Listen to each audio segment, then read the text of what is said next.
इस कार्यक्रम के प्रायोजक हैं रोजगार डेवलपर्स। नमस्कार, आप देख रहे हैं पल्स 24 न्यूज में। आपके साथ दिव्या पेन्यूली। वक्त हो चला है नेशनल बुलेटिन का, लेकिन उससे पहले नजर डालते हैं हेडलाइंस पर।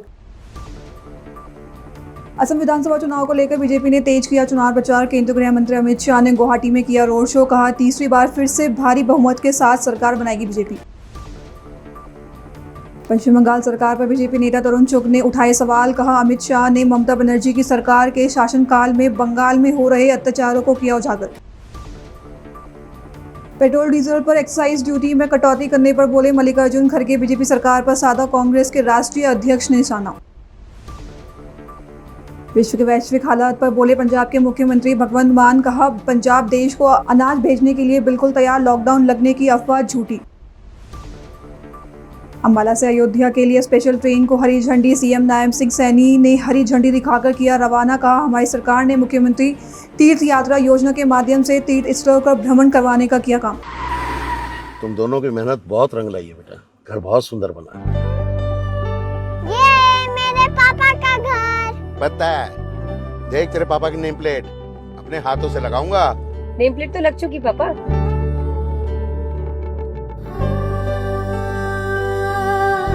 असल मेहनत तो आपने की है पापा, मुझे इस काबिल बनाने के लिए। वो जिंदगी भर किराए के मकान में रहे, लेकिन आज ये घर मेरा नहीं, ये है मेरे पापा का घर।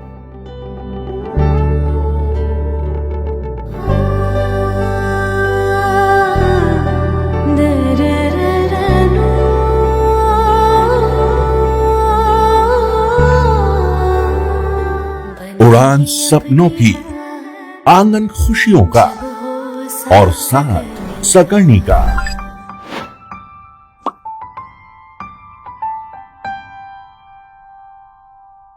60 वर्षों से आपके साथ मनोरंजन और संस्कार का संगम, जाह्नवी मैगजीन।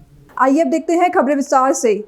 असम में विधानसभा चुनाव को लेकर बीजेपी ने चुनाव प्रचार करने में अपनी पूरी ताकत झोंक दी है। इसी क्रम में केंद्रीय गृह मंत्री अमित शाह ने गुवाहाटी में रोड शो किया, जिसमें लोगों की भारी भीड़ उमड़ पड़ी। सड़कों पर उमड़ी इस भारी भीड़ को देखकर शाह काफी खुश नजर आए। उन्होंने कहा कि हम असम में तीसरी बार फिर से भारी बहुमत से सरकार बना रहे हैं। असम के लोग भारतीय जनता पार्टी और एनडीए सरकार बनाने के लिए उत्सुक हैं।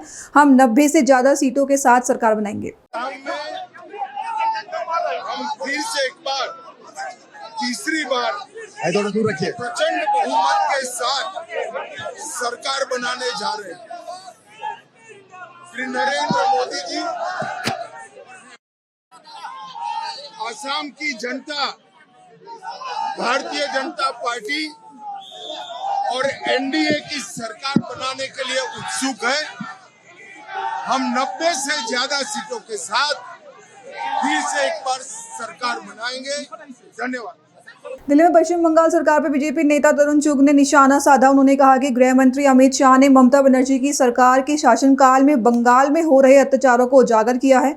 अवैध घुसपैठियों को मतदान की अनुमति देना लोकतंत्र के लिए जहर है। वे राष्ट्रीय सुरक्षा के लिए खतरा पैदा करने वाले एजेंडों का पालन करते हुए उन्हें संरक्षण दे रहे हैं। बंगाल की सीमाओं पर घुसपैठ एक गंभीर चिंता का विषय है। चार्जशीट में गृह मंत्री आदरणीय अमित शाह जी ने सच का आईना, बंगाल की जनता पर हुए अत्याचारों का आईना, जिहादी मानसिकता से चल रही निर्ममता वाली ममता बनर्जी की सरकार का सच सामने रखा है। घुसपैठिया मृत वोट लोकतंत्र के लिए जहर है। जो भारत के मतदाता नहीं, भारत के नागरिक नहीं, वो मतदाता कैसे हो सकते हैं? पर पता नहीं क्यों ममता बनर्जी घुसपैठियों को मतदाता बनाने के लिए हर बरकस प्रयास करती रही। ये दुर्भाग्यपूर्ण है। आज देश के अंदर ममता बनर्जी घुसपैठिया बचाओ मंच की तरह काम कर रही है और बंगाल के अंदर ममता बनर्जी की सरकार मुस्लिम लीग और जमाते इस्लामी के एजेंडे पर चलते हुए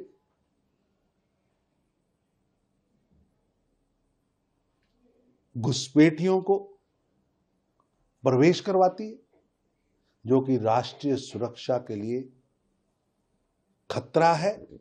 और आज जो गृह मंत्री जी ने चार्जशीट पेश की है वो देश की आवाज है। बंगाल की सीमाओं से घुसपैठिए राष्ट्रीय सुरक्षा के लिए चिंता का विषय है और उनका देश में घूमना, वहां से उनको संरक्षण देना, ये दुर्भाग्यपूर्ण है। लेकिन ममता बनर्जी मॉडर्न भारत की जिन्ना बनने के लिए लगातार घुसपैठिया बचाओ यात्राएं कर रही है। इस तरह से वहां पे पॉलिटिक्स उसके बाद खेली गई, इसको आप कैसे देखते हैं? ममता बनर्जी कह रही है ये हमने नहीं किया क्योंकि हमको तो पावरलेस करके छोड़ दिया। ममता बनर्जी ने पिछले कई वर्षों से बंगाल के अंदर एंटी सनातन मानसिकता को बल दिया है, जिन्हें खुद राम नाम लेने से और जय श्री राम कहने से एलर्जिक हो और जिनके शासनकाल में केवल जिहादी मानसिकता को बल दिया गया हो, ऐसी ममता बनर्जी आज भी उनके नेतृत्व में टीएमसी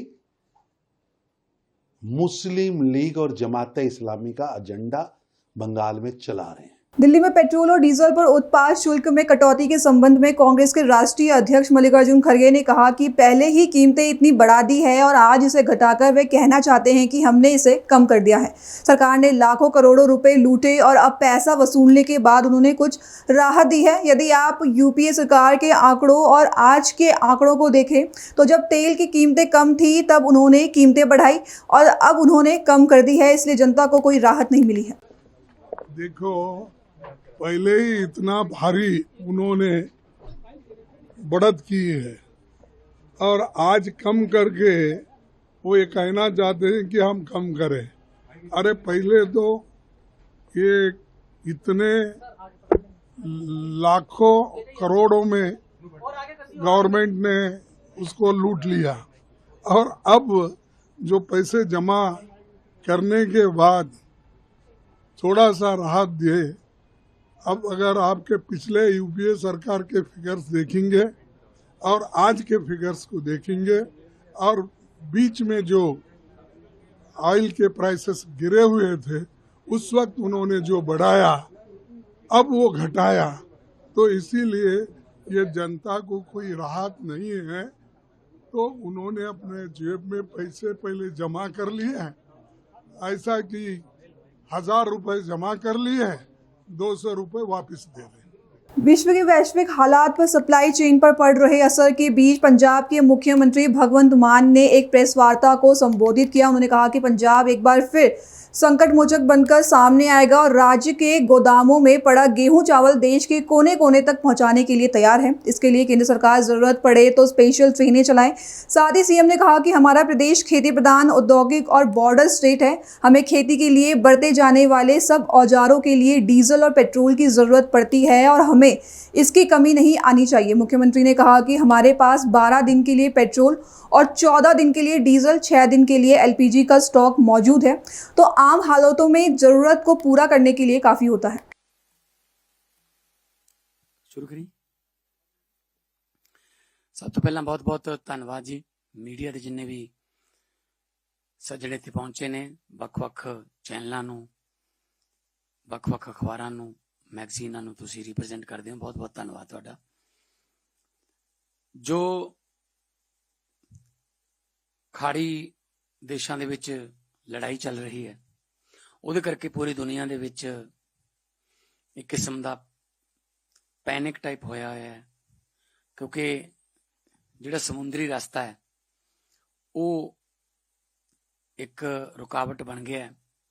जंग ਜਿਹੜੀ है, जो ਜਿਹੜੀ ਉਹਦੇ ਵਿੱਚ युद्ध ਜਿਹੜਾ है वो रुकावट बन गया है। ਤੇ उस सिलसिले 'ਚ ਅੱਜ मैं ਤੁਹਾਡੇ सामने कुछ अंकड़े लेके आए हैं।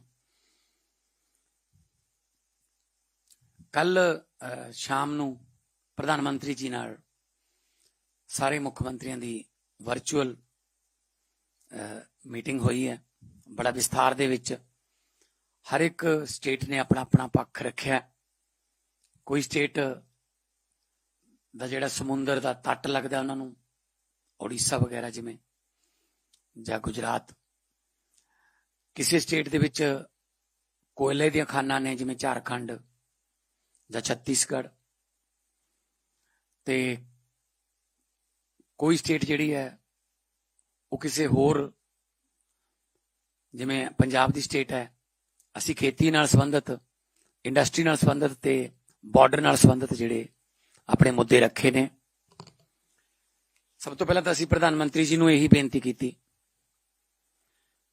ਕਿ ਜੋ ਅਸੀਂ ਹੁਣ ਤੱਕ ਮੀਡੀਆ ਰਾਹੀਂ ਸੁਣਿਆ ਜਾਂ ਦੇਖਿਆ ਕਿ ਤੁਹਾਡੇ ਬਹੁਤ ਅੱਛੇ ਸੰਬੰਧ ਨੇ ਬਹੁਤ ਸਾਰੇ ਮੁਲਕਾਂ ਦੇ ਜਿਹੜੇ ਰਾਸ਼ਟਰਪਤੀ ਨੇ ਜਾਂ ਪ੍ਰਧਾਨ ਮੰਤਰੀ ਨੇ।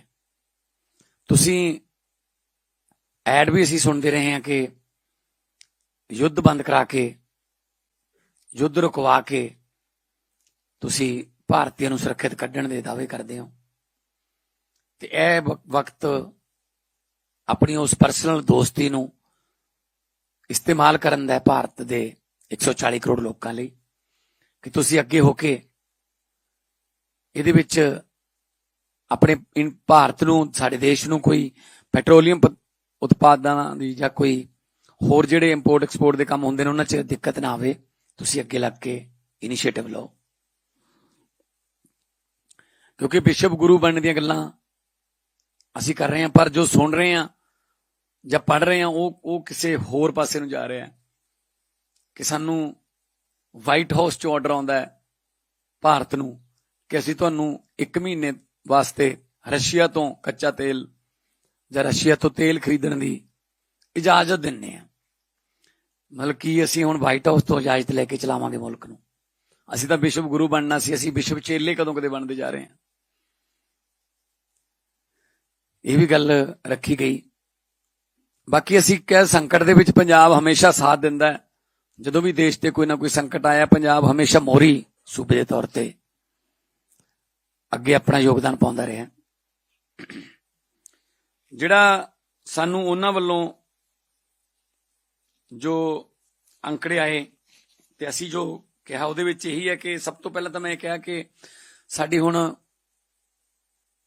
ਕਣਕ ਦੀ ਫਸਲ ਆ ਰਹੀ ਹੈ, ਟਰੈਕਟਰ ਵੀ ਚੱਲਣਗੇ, ਕੰਬਾਈਨਾਂ ਵੀ ਚੱਲਣਗੀਆਂ, ਮੰਡੀਆਂ 'ਚ ਟਰੱਕ ਵੀ ਚੱਲਣਗੇ, ਤਾਂ ਸਾਨੂੰ ਕੋਈ ਡੀਜ਼ਲ ਜਾਂ ਪੈਟਰੋਲ ਦੀ ਕਮੀ ਨਹੀਂ ਹੋਣੀ ਚਾਹੀਦੀ। ਕਿਉਂਕਿ ਅਸੀਂ ਇਹ ਜਿਹੜੀ ਕਣਕ ਹੈ ਇਹ ਪੀਡੀਐਸ ਵਾਸਤੇ, ਪਬਲਿਕ ਡਿਸਟ੍ਰੀਬਿਊਸ਼ਨ ਸਿਸਟਮ ਵਾਸਤੇ ਨੈਸ਼ਨਲ ਪੂਲ 'ਚ ਦੇਣੀ ਹੈ। ਸੋ ਇਹ ਕੰਮ ਉਹਨਾਂ ਦਾ ਹੀ ਹੈ, ਅਸੀਂ ਉਹਨਾਂ ਦਾ ਹੀ ਕੰਮ ਕਰ ਰਹੇ ਹਾਂ ਕਿ ਸਾਨੂੰ ਸਾਡੀ ਫਸਲ ਜਿਹੜੀ ਹੈ ਉਹ ਮੰਡੀ ਜਾਵੇ, ਤੁਲ ਜੇ, ਨਾਲ ਦੀ ਨਾਲ ਚੱਕ ਕੇ ਉਹਨੂੰ ਗਡਾਊਨਾਂ 'ਚ ਲੈ ਜਾਈਏ, ਤੇ ਤੇਲ ਦੀ ਕੋਈ ਦਿੱਕਤ ਨਹੀਂ ਹੋਣੀ ਚਾਹੀਦੀ। ਅਸੀਂ ਜ਼ੋਰ ਦੇ ਕੇ ਮੰਗ ਇਹ, ਕਿਉਂਕਿ ਆਉਣ ਵਾਲੇ ਕੁਝ ਦਿਨਾਂ 'ਚ ਸਾਡਾ ਸੀਜ਼ਨ ਸ਼ੁਰੂ ਹੋ ਜਾਣਾ। ਫਿਰ ਸਾਡੇ ਕੋਲੇ ਇਸ ਵਕਤ ਲਗਭਗ 12 ਤੋਂ 14 ਦਿਨ ਦਾ ਸਟਾਕ ਜਿਹੜਾ ਤੇਲ ਦਾ ਪਿਆ, ਜਿਹੜਾ ਕਿ ਪਹਿਲਾਂ ਵੀ ਇੰਨਾ ਹੀ ਸੀ, ਮਤਲਬ ਕੋਈ ਇਹ ਘਟਿਆ ਨਹੀਂ ਹੈਗਾ। ਅਫਵਾਹਾਂ ਜਿਹੜੀਆਂ ਫੈਲਦੀਆਂ ਨੇ ਉਹਨਾਂ ਤੋਂ ਬਚਣ ਦੀ ਲੋੜ ਹੈ। ਮੈਂ ਤੁਹਾਡੇ ਮਾਧਿਅਮ ਰਾਹੀਂ ਕਹਿ ਰਿਹਾ ਪੰਜਾਬੀਆਂ ਨੂੰ ਕਿ ਅਸੀਂ ਪਲ ਪਲ ਦੀ ਜਾਣਕਾਰੀ ਇੱਕ ਦੂਜੇ ਨਾਲ, ਚੀਫ ਸੈਕਟਰੀ ਸਾਹਿਬ, ਡੀਸੀ ਸਾਹਿਬਾਨ, ਉੱਪਰੋਂ ਮੰਤਰਾਲਿਆਂ ਨਾਲ, ਗ੍ਰਹਿ ਮੰਤਰਾਲੇ ਨਾਲ, ਕੇਂਦਰ ਦੇ ਖੇਤੀ ਮੰਤਰਾਲੇ ਨਾਲ, ਪੈਟਰੋਲੀਅਮ ਮੰਤਰਾਲੇ ਨਾਲ ਅਸੀਂ ਸੰਪਰਕ 'ਚ ਹਾਂ। ਤੇ ਕੋਈ ਇਸ ਤਰ੍ਹਾਂ ਦੀ ਲੋਕਡਾਊਨ ਲੱਗਣ ਦੀ ਅਫਵਾਹ ਜਾਂ ਕੋਈ ਆਹ ਚੀਜ਼ ਬੰਦ ਹੋ ਜਾਊਗੀ, ਆਹ ਬੰਦ ਹੋ ਜਾਊਗੀ, ਕੋਈ ਸਟੋਰ ਕਰਨ ਦੀ ਲੋੜ ਨਹੀਂ ਕਿ ਘਰੇ ਲਿਆ ਕੇ ਰੱਖ ਲਈਏ ਆਪਾਂ। ਇਸ ਤਰ੍ਹਾਂ ਦੀਆਂ ਅਫਵਾਹਾਂ ਬਿਲਕੁਲ ਬੇਬੁਨਿਆਦ ਨੇ। 41 ਵੱਖ-ਵੱਖ ਦੇਸ਼ਾਂ ਨਾਲ ਇੰਪੋਰਟ ਦੇ ਸਮਝੌਤੇ ਕੀਤੇ ਹੋਏ ਨੇ ਉਹਨਾਂ ਆਪਣੇ ਮੁਲਕ ਨੇ। ਦੇਸ਼ ਦੇ ਵਿੱਚ 60 ਦਿਨ ਦਾ ਕੱਚੇ ਤੇਲ ਦੀ ਲੋੜ ਹੈ ਤੇ 1 ਮਹੀਨੇ ਦੀ LPG ਸਪਲਾਈ ਨੂੰ ਸੁਰੱਖਿਅਤ ਕੀਤਾ ਹੋਇਆ। ਇਹ ਉਹਨਾਂ ਦੇ ਅੰਕੜੇ ਨੇ। ਖਪਤਕਾਰ ਘਬਰਾਉਣ ਨਾ, ਕਿਉਂਕਿ ਇਸ ਸਮੇਂ ਪੰਜਾਬ ਰਾਜ 'ਚ 12 ਦਿਨਾਂ ਲਈ ਪੈਟਰੋਲ ਤੇ 14 ਦਿਨਾਂ ਲਈ ਡੀਜ਼ਲ ਤੇ 6 ਦਿਨਾਂ ਲਈ LPG ਦਾ ਸਟਾਕ ਜਿਹੜਾ ਮੌਜੂਦ ਹੈ, ਜੋ ਆਮ ਹਾਲਾਤਾਂ 'ਚ ਲੋੜਾਂ ਨੂੰ ਪੂਰਾ ਕਰਨ ਲਈ ਕਾਫੀ ਹੁੰਦਾ ਹੈ। ਇੰਨੇ ਹੀ 2 ਮਹੀਨੇ ਪਹਿਲਾਂ ਸੀ, ਇਹ ਜੰਗ ਲੱਗਣ ਤੋਂ ਪਹਿਲਾਂ ਵੀ ਇੰਨੇ ਹੀ ਸੀ।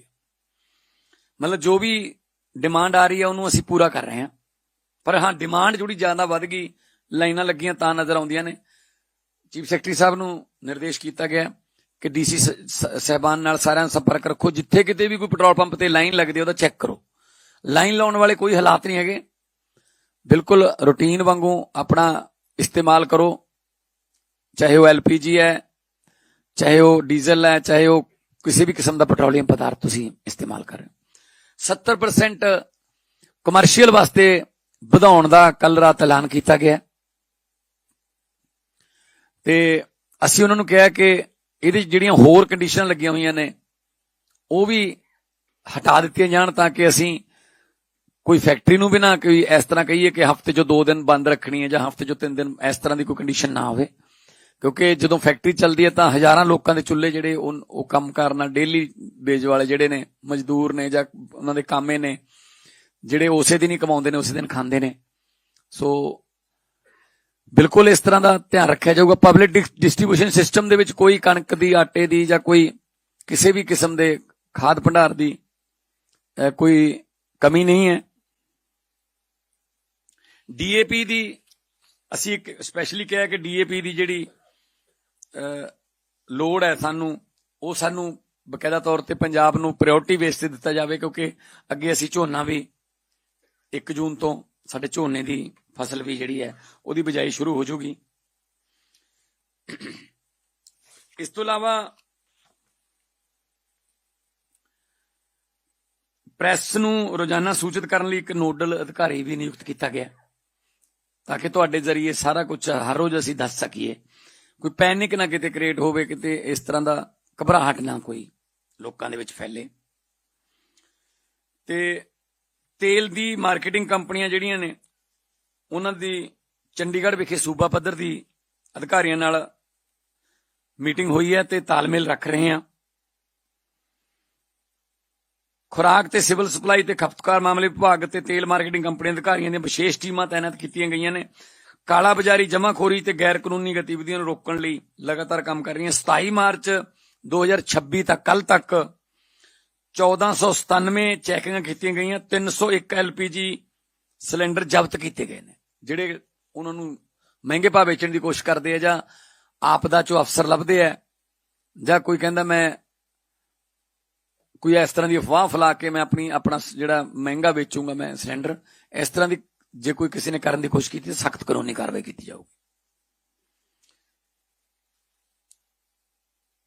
ਬਾਕੀ ਇੱਕ ਮੇਨ ਮੰਗ ਸਾਡੀ ਜਿਹੜੀ ਸੀਗੀ ਕਿ ਜਿਵੇਂ ਅਰਬਨ ਦੇ ਵਿੱਚ ਵੇਟਿੰਗ ਜਿਹੜੀ ਹੈ ਦੁਬਾਰਾ ਸਿਲੰਡਰ ਭਰਾਉਣ ਦੀ ਉਹ 25 ਦਿਨ ਹੈ, रूरल ਦੇ ਵਿੱਚ 45 दिन। हरियाणा के मुख्यमंत्री नायब सिंह सैनी ने अंबाला से अयोध्या के लिए स्पेशल ट्रेन को हरी झंडी दिखाकर रवाना किया, जिसके बाद सीएम सैनी ने कहा कि मेरे लिए ये सौभाग्य की बात है कि मुख्यमंत्री तीर्थ यात्रा योजना के माध्यम से यहाँ से अयोध्या धाम के लिए ट्रेन को हरी झंडी दिखाकर रवाना किया गया है। प्रधानमंत्री नरेंद्र मोदी के नेतृत्व में 500 साल बाद भगवान श्री राम के भव्य, दिव्य और नव्य मंदिर को हमें देखने का अवसर मिला है। देखिए, मेरे लिए परम सौभाग्य की बात है कि आज मुख्यमंत्री तीर्थ यात्रा योजना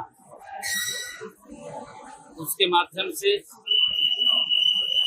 आज यहाँ से अयोध्या धाम के लिए भगवान श्री कृष्ण की भूमि से भगवान श्री राम की जन्मभूमि अयोध्या धाम के लिए ट्रेन को हरी झंडी दिखा करके रवाना किया है। देश के यशस्वी प्रधानमंत्री आदरणीय नरेंद्र मोदी जी के नेतृत्व में जो 500 साल के बाद भगवान श्री राम का भव्य और दिव्य मंदिर, हम परम सौभाग्यशाली हैं कि हमें उस भव्य, दिव्य और नव्य मंदिर को देखने का अवसर मिला है, शीश नवाने का अवसर मिला है। हम परम सौभाग्यशाली हैं। ये यात्रा मुख्यमंत्री तीर्थ यात्रा योजना के तहत हमारे जो श्रद्धालु हैं, जो बुजुर्ग हैं और जो आर्थिक रूप से कमजोर लोग हैं, जो ये सोचते हैं कि हमें भगवान श्री राम के दर्शन करने का को सौभाग्य मिलना चाहिए। सरकार मुख्यमंत्री तीर्थ यात्रा योजना के माध्यम से ऐसे लोगों को हमारे तीर्थ स्थलों का भ्रमण करवाने का काम करता है। आज ही मैंने नंदेड़ साहिब की यात्रा के लिए भी अप्रैल के अंतिम दिन में यहाँ से नंदेड़ साहिब के लिए भी एक ट्रेन रवाना होगी, जिससे कि हमारे श्रद्धालु जाकर के दर्शन कर सके, उन तीर्थों के ऊपर अपने महापुरुषों को शीश नवा सके। मैं सभी को आज जो अयोध्या धाम के लिए यात्रा का यहाँ से शुभारंभ किया है, सभी तीर्थयात्रियों को मैं बहुत बहुत बधाई और शुभकामनाएं देता हूँ। उनके जीवन की मैं मंगल कामना करता हूँ भगवान श्री राम के चरणों। अभी के लिए बस इतना ही। खबरों के लिए बने रहिए पल्स 24 न्यूज के साथ। अब तक के लिए नमस्कार। तुम दोनों की मेहनत बहुत रंग लाई है बेटा, घर बहुत सुंदर बना है। ये मेरे पापा का घर। पता है, देख तेरे पापा की नेम प्लेट अपने हाथों से लगाऊंगा। नेम प्लेट तो लग चुकी पापा।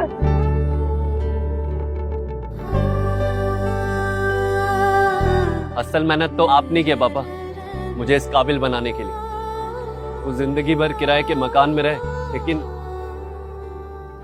आज ये घर मेरा नहीं, ये है मेरे पापा का घर।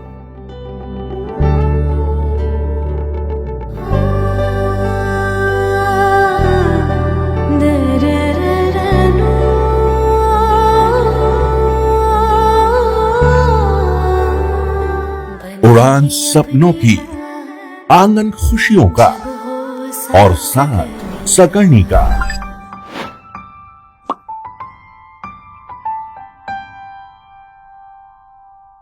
60 वर्षों से आपके साथ मनोरंजन और संस्कार का संगम, जाह्नवी मैगजीन।